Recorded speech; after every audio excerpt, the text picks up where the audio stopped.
bansa. Bakit po kailangan yun? Una, nasa tuntunin ng ICC. Pangalawa, para po madetermina yung tatlong bagay. Una, para po malaman natin kung yung warrant of arrest ay aplikable sa taong inaaresto. Pangalawa, kung yung proseso ng pag-aaresto ay nasa batas.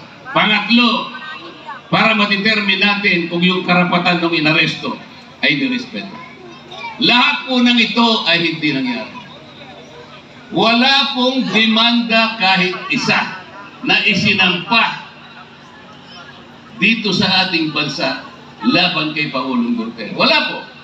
Walang isa man na asunto, walang anumang kaso ang inihain ng kahit sinong piskal dito sa ating bansa. Hanggang siya'y mawala bilang presidente, wala pa rin. Ang ating hustisya ay bukas. Our judicial system is functioning. Our National Prosecution Service is functioning. Ang sabi po sa tuntunin ng ICC, papasok lamang kami kapag ang inyong hukuman o ang inyong mga piskal ay sarado. Ibig sabihin ay hindi gumaganap sa kanilang tungkulin. Walang kakayahan para isagawa ang kanilang mandato.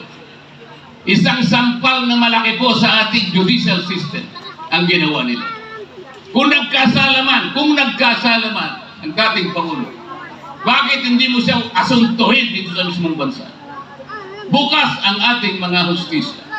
Bakit kinakailangan dukutin siya at doon, nandun siya ngayon nag-iisa? At ang kanyang kalusugan ay hindi natin malalaman kung nasa maganda pa ang kanyang kalusugan. Nag-iisa siya sa isang paniyagang bansa na wala namang kontrol sa ating judicial system. Bakit siya dadalhin doon para sa usigin at pagkatapos ay hatulan? Ito po ang pinagdaramdam ng napakaraming Pilipino. Hindi po natin alam kung saan nahangga itong ginawa nila ngayon. Baka sila hindi po nila masyadong naintindihan ang consequence ng ginawa nila. Tingnan po ninyo. Ang ating pangalawang Pangulo ay inihalal ng halos 32 million Pilipinos. Banal po yung kapangyarihan na yon na nagbigay sa kanya, nagluklok sa kanya bilang pangalawang Pangulo ng ating Republika.